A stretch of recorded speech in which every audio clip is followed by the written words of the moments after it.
Welcome to Last Minute Lecture. This free chapter overview is designed to help students review and understand key concepts. These summaries supplement, not replace, the original textbook and may not be redistributed or resold. For complete coverage, always consult the official text. So, how does the exact same human brain that can engineer a spacecraft to land on the moon get completely paralyzed trying to figure out whether to push or pull a glass door? Right. It's like the ultimate paradox of human cognition. We have this, extraordinary processing power, but we rely so heavily on these mental shortcuts that just constantly trip us up. Yeah, the brain is efficient, but that efficiency definitely comes at a cost. Anyway, welcome to this deep dive, everyone. Today, we are basically acting as your personal last-minute lecture team. Exactly. We're going to walk you through a high-level masterclass on Chapter 7 of your psychology text, which is all about thinking and intelligence. Right, and our mission here is to skip the rote memorization and just jump straight into the actual mechanics. We'll be looking at, foundational definitions, theoretical models, research evidence, and real-world applications. Yeah, we're following the text step by step to show how the mind organizes its own chaos. But before we can talk about how smart someone is, we really have to map out what the brain is actually doing all day. Right, we have to start with cognition itself. Exactly. The text has this great conceptual diagram showing that the brain doesn't just, passively record reality like a video camera. It takes in raw sensory input, but before that becomes a conscious thought, it gets heavily filtered through your existing emotions and memories. So cognition is really this active, subjective process of mixing perception, knowledge, and judgment together. I've always kind of viewed it as a staggeringly massive mental file cabinet. Oh, that's a great analogy. Right, because the brain is constantly bombarded with stimuli, so to prevent a total system crash, it creates folders. And the textbook breaks these down into natural concepts and artificial concepts. Yeah, and could you clarify the difference there for a second? Yeah, so natural concepts are purely experiential.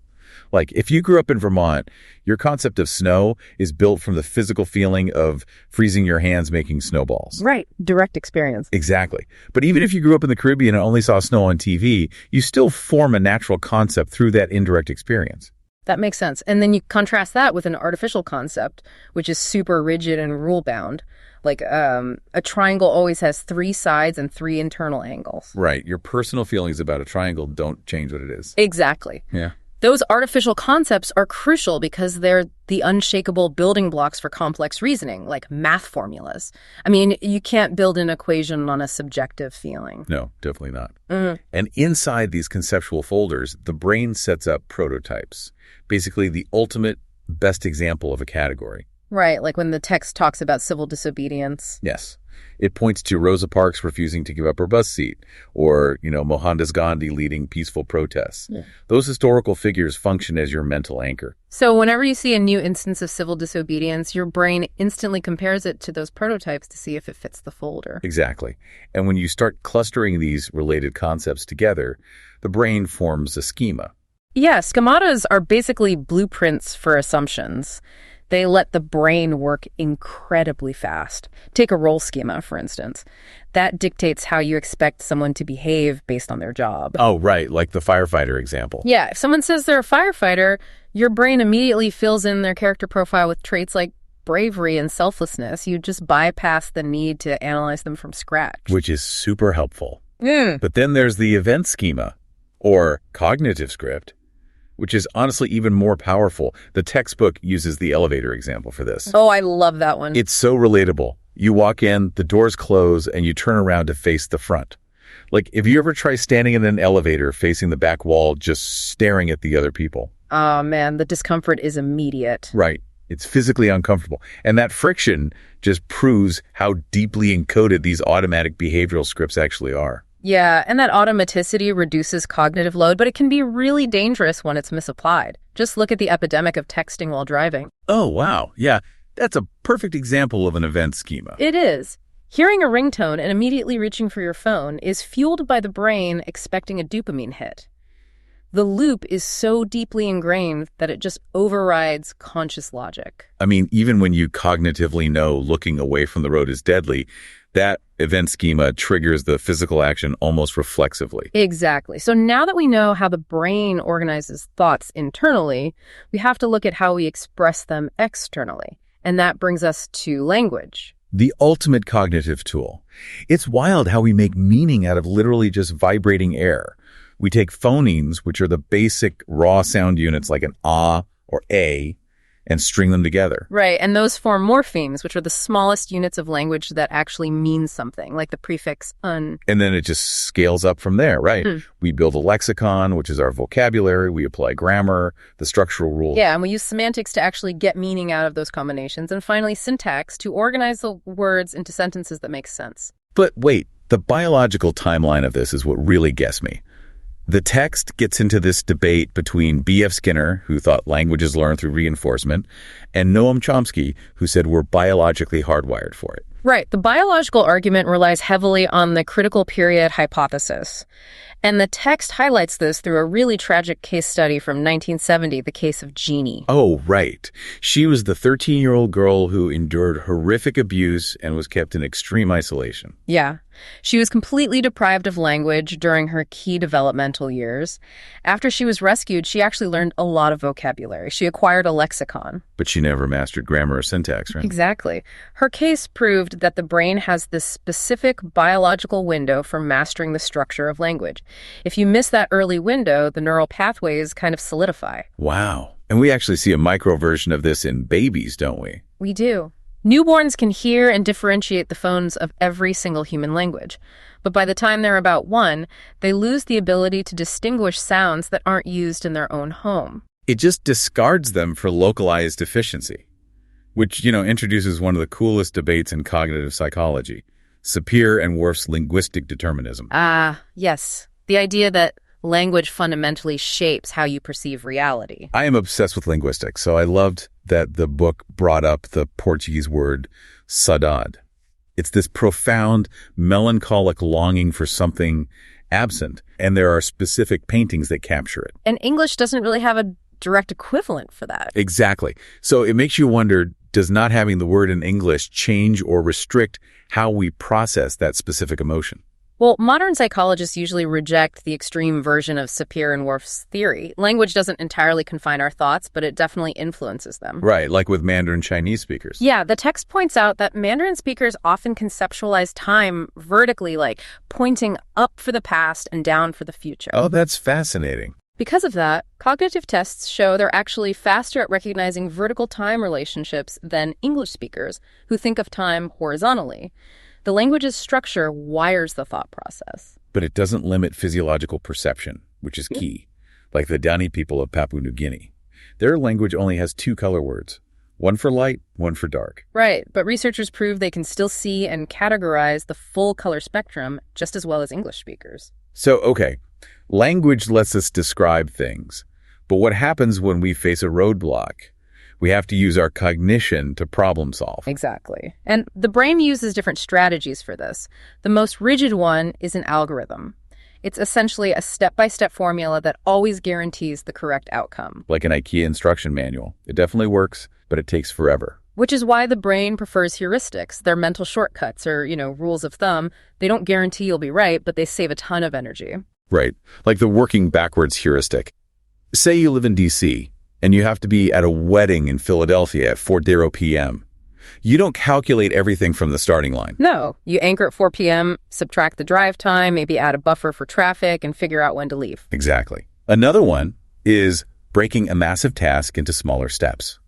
The book mentions puzzles like Sudoku, or the 9-dot connection puzzle, and Sam Lloyd's puzzling scales to show how we do this. But these shortcuts can fail us mostly because of mental sets. That's when you get stuck using a method that worked in the past, completely blind to the fact that you need a new approach right now. Oh, and the worst mental set is functional fixedness, where you literally can't see an object being used for anything other than its intended purpose. The Apollo 13 scene is the best example of overcoming this. Right. The engineers had to build a carbon dioxide filter out of spare plastic bags and hoses. If they had looked at a plastic bag and thought, well, this only holds sandwiches, the astronauts would have suffocated. Functional fixedness is no joke. And it's universal, too. The text talks about a cross-cultural study with the Shuar group in Ecuador. They had to help a fictional animal cross an imaginary river using random objects. Oh, right, with a spoon. Yeah.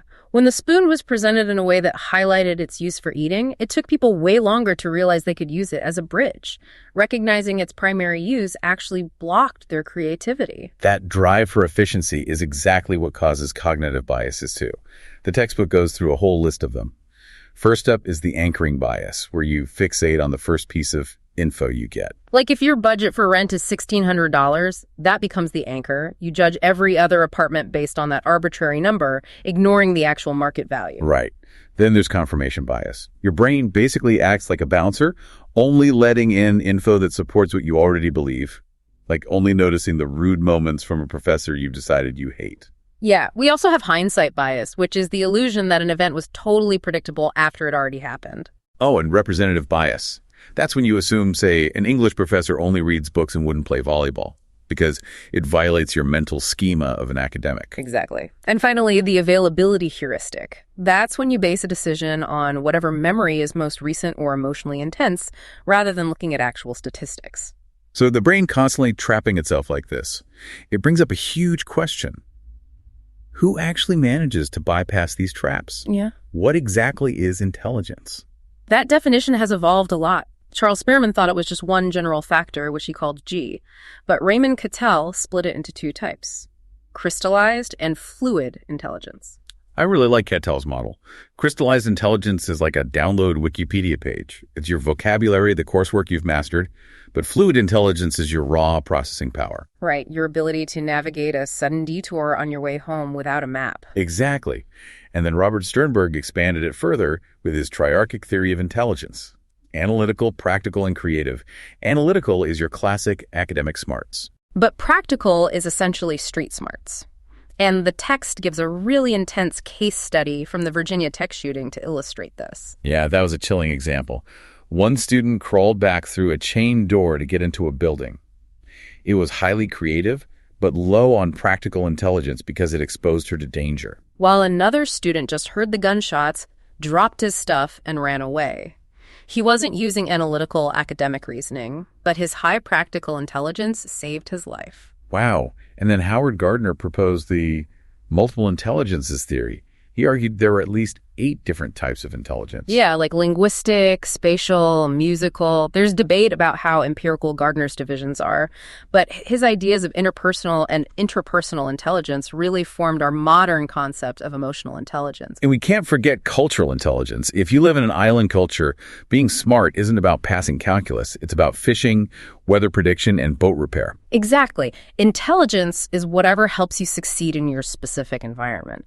And parallel to all of this is creativity divergent thinking, which is outside the box versus convergent thinking. The book highlights Dr. Tom Steitz, who won a Nobel Prize in chemistry, as a great example. His creativity really thrived on intense collaboration and debate. Which brings up a funny contradiction. If intelligence is this culturally fluid, emotionally nuanced thing, how did we end up obsessing over a single number to measure it? The IQ test. The history of it is a long road. It started with Sir Francis Galton, but really took off when the French government asked Alfred Binet to identify kids who were struggling in school. Then Louis Termon at Stanford adapted Binet's test into the Stanford-Binet scale. Eventually, David Wexler developed the WAIS for adults and WISCV for kids, which are still the gold standard today. But wait, how do they actually determine what a good score is? Like, what does it mean to norm a test? That's a great question. Norming and standardization mean you don't just invent an arbitrary benchmark. You give the test to a massive representative sample to see what the population actually knows. Oh, so it creates a realistic baseline. Exactly. And by doing this over decades, they found the Flynn effect. Each generation scores significantly higher than the previous one, though it's debated if we're actually getting biologically smarter or just better at taking tests. Right. And these norm scores fall on a normal distribution, a bell curve. The mean is 100 and the standard deviation is 15. So most people score between 85 and a 115. A score below 70 can indicate an intellectual disability, while a score over 130 is considered gifted. The text mentions Termon's longitudinal study of gifted kids here, which proved that highly intelligent children usually grow up to be well-adjusted, successful adults, busting the old stereotype that they were socially awkward or frail. But IQ scores aren't just academic. They have massive clinical and legal weight. Take the Supreme Court case, Atkins v. Virginia. Right. Darrell Atkins was convicted of a capital crime, but his IQ was 59, well below the threshold for an intellectual disability. And the Supreme Court ruled that executing inmates with intellectual disabilities is cruel and unusual punishment. The IQ score literally drew the legal line for capital punishment. Because their ability to process info and control impulses is inherently compromised. And speaking of clinical changes, the DSM-5 shifted away from the awful term mental retardation to intellectual disability. Which is a crucial update. On a more everyday level, the value of testing is shown in the case of Candace. Oh, the 14-year-old girl. Yeah. She was failing classes and acting out aggressively.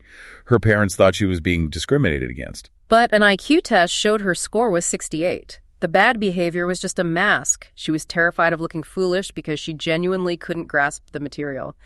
The test proved she needed support, not punishment. Which naturally leads us to the biggest debate of all. Where does that IQ score come from? Are you born with it, or does your environment shape it? Nature versus nurture.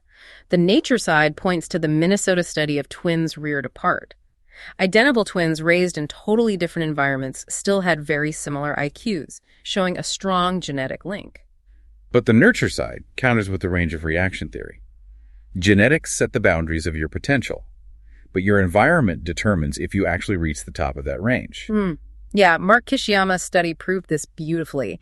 He showed that children living in poverty experience such chronic stress that it physically reduces prefrontal brain functioning. That's horrifying. The environment literally restricts the biology. It does. Now, approaching this strictly as a factual report of the text, this intersection of genetics and testing has been incredibly controversial. Yeah, the textbook details Arthur Jensen's 1969 paper, where he controversially claimed IQ is mostly genetic. He argued that level I wrote memorization was consistent across races, but level 2 conceptual ability was not. Right, and Jensen was heavily criticized for ignoring systemic inequality and cultural differences. This directly connects to the Larry P.V. Riles case in California, where African-American parents successfully sued the state. They proved that standardized tests were culturally biased because they were normed mostly on white children. Exactly. It led to African-American students being disproportionately put into special education.